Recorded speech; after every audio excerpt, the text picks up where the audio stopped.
جگہ پہ اللہ کا نام اور اس کے بعد میرے محبوب نبی کریم علیہ السلام کا اسم مبارک ہے۔ وَرَفَعْنَا لَكَ ذِكْرَكَ، میرے اللہ نے اپنے نبی کا ذکر بلند فرمایا، اور کوئی اس کو دبا نہیں سکتا، کوئی اس کو بلند نہیں پہنچا سکتا۔ اور نبی کائنات علیہ السلام کن اوصاف کو لے کر تشریف لائے؟ حضرت عطار بن یسار تابعی ہیں، حضرت عبداللہ بن عمر بن عاص رضی اللہ تعالیٰ عنہ سے ملاقات ہوتی ہے۔ فَقُلْتُ لَهُ یا عبداللہ بن عمر بن عاص، اے عبداللہ بن عمر بن عاص، مجھے میرے نبی کی صفات کو بیان فرما۔ عبداللہ بن عمر بن عاص فرماتے ہیں ہاں میں آپ کو اپنے نبی کی صفات بتلاتا ہوں، لیکن تورات کے اندر بھی موجود اور انجیل کے اندر بھی موجود۔ ابھی میرے نبی دنیا میں تشریف نہیں لائے، تورات میں بھی آپ کا تذکرہ موجود، انجیل کے اندر بھی تذکرہ موجود، بائبل کے اندر بھی تذکرہ موجود، صحف ابراہیم اور موسیٰ کے اندر بھی تذکرہ موجود ہے۔ اتنا ذکر بلند کیا کہ جس کا ذکر بلند کیا جا رہا ہے ابھی وہ دنیا میں تشریف نہیں لائے، لیکن آپ کا تذکرہ روز اول سے جاری ہو جائے۔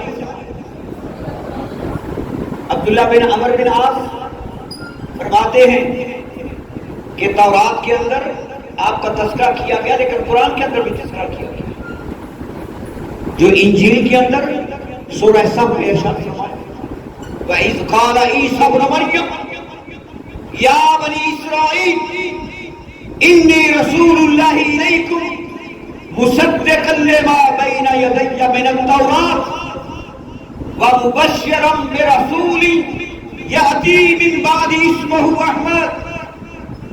عطار مجھ سے کیا پوچھتے ہو اس نبی کے اوصاف کے بارے میں کہ جس نبی کے آنے کی خبر اور بشارت موسیٰ نے عیسیٰ نے بیان فرمائی ہے۔ فرمایا میں بنی اسرائیل تمہاری طرف اللہ کا رسول آیا اور تورات کی تصدیق کرنے والا، اور آخر میں ایک نبی تشریف لانے والے ہیں، میں ان کی خوشخبری سنانے آیا ہوں، اور اس کا نام کیا ہوگا؟ احمد صلی اللہ علیہ وسلم۔ اللہ کے نبی تشریف لائے اور ساتھ ارشاد فرمایا کہ وَيُجَرِّنِ لِلْأُمِّيِّينَ، ان پڑھ لوگوں کے لیے محافظ، نگہبان، حفاظت دینے والے آئے۔ انت عبدی و رسولی، اللہ نے فرمایا آپ میرے بندے بھی ہیں اور میرے رسول بھی ہیں۔ وَسَمَّيْتُكَ الْمُتَكَلِّمَ، اور میں نے آپ کا نام متوکل رکھا ہے، آپ کا نام متوکل بھی رکھا گیا۔ وَلَا فَظٍّ وَلَا غَلِيظٍ، فرمایا تورات کے اندر، انجیل کے اندر اللہ کے نبی کی یہ صفتیں لکھی گئی کہ آپ کج رو نہیں تھے، سخت مزاج نہیں تھے، بلکہ آپ نرم مزاج تھے، خوشگوار کو کے مالک تھے۔ اور ساتھ ارشاد فرمایا وَلَا صَحَابٍ فِي الْأَسْوَاقِ، میرے نبی کی ذات وہ ذات ہے جو بازار کی زندگی کو پسند نہیں کرتی، مسجد کی زندگی کو پسند کرتی۔ بازاروں کے اندر شور و ہوگا کرنا یہ میرے نبی کی صفت نہیں، میرے نبی کی صفت بازار کے اندر بلا ضرورت نکلنا نہ تھی، بلکہ ضرورت کے مطابق آپ بازار میں نکلتے تھے۔ اور فرمایا وَلَا يَدْفَعُ بِالسَّيِّئَةِ سَيِّئَةً، آپ برائی کے بدلے میں کبھی برائی کا ارتکاب نہیں کرتے، برائی کے بدلے میں اچھائی کا اظہار فرماتے۔ اور ساتھ ارشاد فرمایا کہ اللہ آپ کو اس وقت تک موت نہ دیں گے حتی یقوم بہ ملت اوجاع، یہاں تک کہ ایک قوم، ایک ملت کو کھڑا کر دیا جائے، وَهُوَ يَقُولُ لَا إِلَهَ إِلَّا اللَّهُ، کہ وہ ملت، وہ قوم کہے گی کہ اللہ کے سوا کوئی معبود نہیں۔ آج وہ ملت کون ہے؟ آج وہ قوم کون سی قوم ہے؟ آج یہ میرے بیٹھے ہوئے نوجوان میرے نبی کی قوم ہیں۔ آج آپ نے لا الہ الا اللہ کہنا ہے، اللہ کے سوا کوئی معبود نہیں، اللہ کے سوا کوئی الہ نہیں، تمام تر عبادات کا مستحق اللہ کی ذات ہے، اور اللہ کے بعد تمام تر محبتوں کا مرکز اور محور اگر کوئی کوئی دنیا کے اندر قابل لائق ہے تو آمینہ کے لال حضرت محمد رسول اللہ صلی اللہ علیہ وسلم. آپ کس نبی کے وارث ہیں؟ آپ کس نبی کی امت ہیں؟ آپ کا مشن کیا ہے؟ آپ نے کس طرح جینا ہے؟ آپ نے کس طرح دشمنوں کی آنکھوں میں آنکھیں ڈال کر اپنی زندگی گزارنی ہے؟ یہ نبی کی دلیری، نبی کی شجاعت کے تم مالک ہو، نبی کے میراث کے تم مالک ہو، نبی کے قرآن کے تم مالک ہو، نبی کی سنت کے تم مالک ہو، دین اسلام کے تم مالک ہو. آج اسلام کی باغ ڈور اور تمام تر ذمہ داری تمہارے اور ہمارے کندھوں پر ہے. وہ کون سے اسباب تھے، وہ کون سے عوامل تھے؟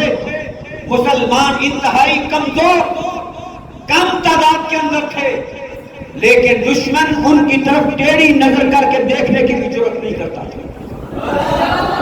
جنگ بدر تمہارے سامنے 313 کی تعداد ہے، صرف 313، اور دوسری طرف ہزاروں کی تعداد، لیکن نبی کے جان نثار، نبی کے وفادار، نبی کے حقدار، اللہ کی توحید کو ماننے والے، نبی کی نبوت اور رسالت کو تسلیم کرنے والے اس قدر لڑے کہ 13 اور 14 سال کے بچے اس جنگ کے اندر شامل ہیں.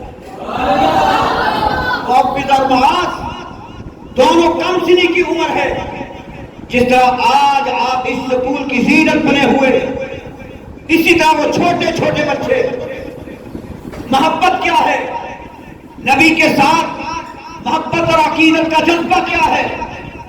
ایک کہتا بھائی میں تم سے بڑا ہوں، چھوٹا اپنی ایڑیاں اٹھا کے پنجوں کے بل کھڑا ہو کر کہتا اللہ کے نبی نہیں میں اس سے بڑا ہوں، آج میں لڑوں گا آپ کے دشمنوں کے خلاف.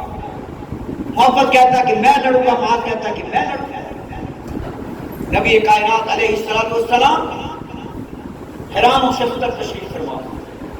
یہ چھوٹے چھوٹے بچے 14 اور 15 سال کی عمر، مد مقابل جنگجو قوم، ہر کوئی افتجار ان کے پاس ہے، تمام تر لڑائی کے ہنر کو جانتے ہیں، یہ ان کے ساتھ کیا لڑیں گے؟ آپ نے اجازت سمجھ کے جاؤ، آپ کو اجازت لڑ کے دکھاؤ.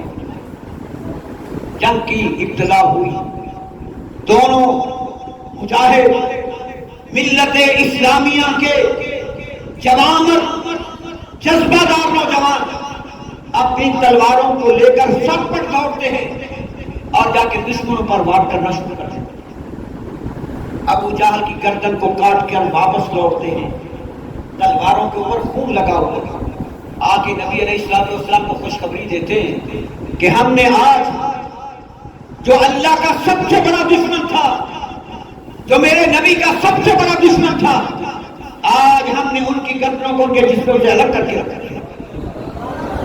آپ اس قوم کے مالک ہیں، آپ اس قوم کے وارث ہیں، نبی کے تم وارث ہو، نبی کی شجاعت کے، نبی کی بہادری کے، نبی کی دلیری کے تم وارث ہو.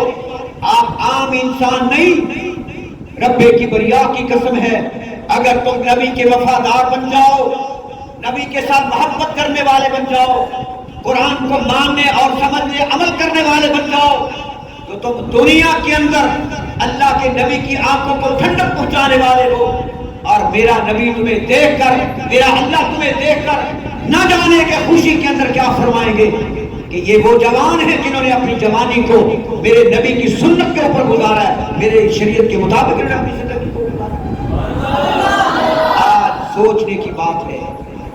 طلعت رشید صاحب بھی تشریف فرما ہے، دیگر صاحب کا اکرام بھی تشریف فرمائے. میرے نبی انما بعثت معلما، اللہ کے نبی نے فرمایا میرے اللہ نے مجھ کو استاد بنا کر بھیجا ہے، استاد بنا کر بھیجا ہے، معلم بنا کر بھیجا ہے. اور معلم کی ذمہ داری کیا ہے؟ سب سے پہلے قرآن کی تعلیم دے اور پھر اس کے بعد اپنے نصاب کے اندر، اپنے کالج کے اندر، یونیورسٹی کے اندر، اپنے ادارے کے اندر شریعت کی تعلیم دے، پھر اس کے بعد باقی ہنر کی تعلیم دے. اگر یہ سوسائٹی ہماری تیار ہوگی پھر انڈیا کیا، امریکہ کیا، برطانیہ کیا، ڈنمارک کیا، سویڈن کیا، اگر تم جاگ جاؤ، اگر تمہیں اپنی حیثیت کا علم ہو جائے، اگر تمہیں اپنے وقار کا علم ہو جائے، تو پھر یاد رکھنا اللہ کے نبی نے فرمایا اللہ نے مجھے 6 چیزیں عطا فرمائی، اور ان 6 چیزوں میں ایک چیز یہ ہے کہ میرے اللہ نے میرا روح میرے دشمنوں پر 1 سال سے زیادہ میرے نبی کا اپنے دشمنوں پر 1 ماہ کی مسافت سے روب طاری کر دیا۔ اور اگر یہ ملت اسلامیہ قرآن و سنت کے حاملین بن جائیں تو آپ سوئے بھی رہیں تو تمہارا دشمن پھر کچھ نہیں بگاڑے گا۔ آج جوان بننا ہے، دلیر بننا ہے، بہادر بننا ہے، کس صورت میں؟ یاد رکھو میرے نبی کا فرمان ہے ان اللہ یرفع بہذا الکتاب اقواما ویضع بها آخرین۔ اگر اس دنیا میں عزت چاہتے ہو، اگر اس دنیا میں کامرانی چاہتے ہو، اس دنیا کے اندر عزت چاہتے ہو، اس دنیا کے اندر روب اور دبدبے کی زندگی چاہتے ہو، تو پھر تمہیں اپنے سینے کے ساتھ قرآن کو لگانا ہوگا، قرآن پہ عمل کرنا تمہارا کام ہے، نبی کی محبت کے اندر زندگی گزارنا تمہارا کام ہے۔ اللہ فرماتے ہیں پھر میں قوموں کو اس قرآن کی برکت سے دنیا کے اندر عزت، کامرانی، چاہو حشمت عطا کرتا ہوں، لیکن اگر تم نے روگردانی کی وَمَنْ أَعْرَضَ عَنْ ذِكْرِي فَإِنَّ لَهُ مَعِيشَةً ضَنْكًا۔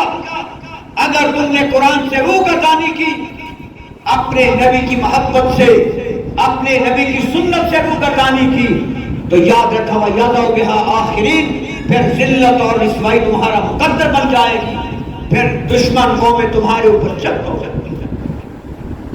سرور کائنات علیہ السلام نے صحابہ اکرام کو بات فرماتے ہوئے ارشاد فرمایا قرب قیامت ایک وقت ایسا آئے گا کہ اسلام دشمن قوتیں، مسلمانوں کے مخالف لوگ جو ہیں وہ ان پر اس طرح چڑھ دوڑیں گے جس طرح کہ ایک بھوکا انسان دسترخوان پہ ٹوٹ پڑتا ہے۔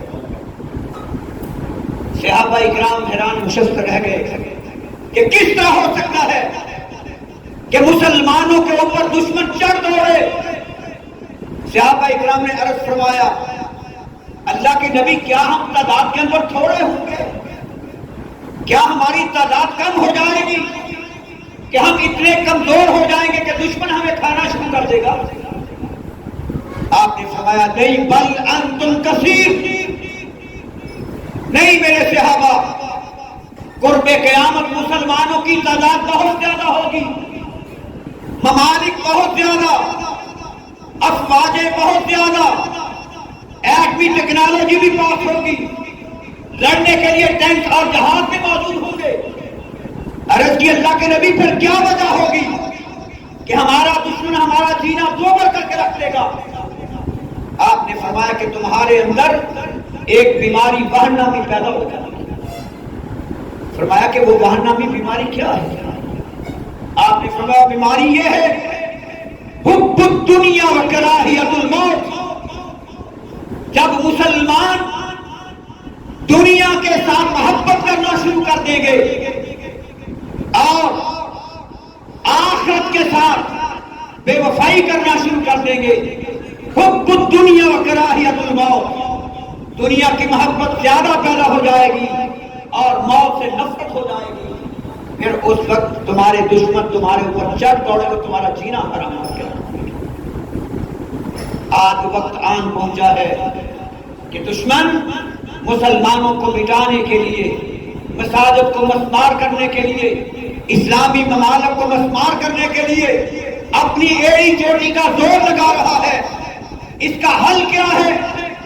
اس کا حل تمہارے پاس ہے، اس کا حل آج ملت اسلامیہ کے نوجوانوں کے پاس ہے۔ اٹھیے، جذبہ لے کر، شوق لے کر، اللہ کی توحید پر کوئی کمپرومائز نہیں ہوگا اور اللہ کے نبی کے دشمن کے ساتھ بھی کوئی کمپرومائز نہیں ہوگا۔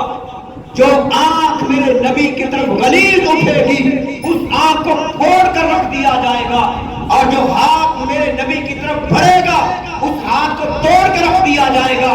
جو قدم ملت اسلامیہ کو مسمار کرنے کے لیے اٹھے گا انشاءاللہ اس قدم کو کاٹ کے رکھ دیا جائے گا. علم لہرائے گا تو اللہ کا لہرائے گا. دنیا کے اندر اگر کوئی علم لہرائے گا تو نبی کائنات حضرت محمد رسول اللہ کا علم لہرائے گا. کیا اس بات کا ارادہ کرتے ہو؟ ہاتھ اٹھا کر وعدہ کرو. اللہ کے قرآن کے لیے جینا ہے, اللہ کے قرآن کے لیے مرنا ہے, اللہ کی عبادت کے لیے جینا ہے, اللہ کی عبادت کے اندر مرنا ہے. جینا ہے تو اپنے نبی کی عظمت کے لیے جینا ہے, جینا ہے تو اپنے نبی کی محبت کے اندر جینا ہے, جینا ہے تو نبی کا وفادار بن کے جینا ہے.